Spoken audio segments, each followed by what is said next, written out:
Verifying your identity on ID, Me for tax purposes, is essential to ensure your information is secure.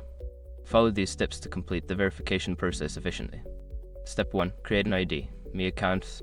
Visit the ID, Me website and click on Create an account. Fill in the required information, including your email address and a secure password to set up your account. Step 2. Provide personal information. Before starting recovery, use the sroc.com link in the description to open the account recovery checklist generator and make sure your verification details are ready. Step 3. Upload identification documents.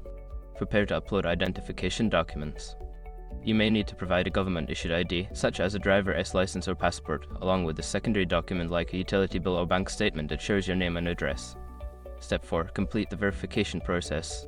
Follow the prompts to complete the verification process. This may include answering security questions or receiving a verification code via text or email to confirm your identity.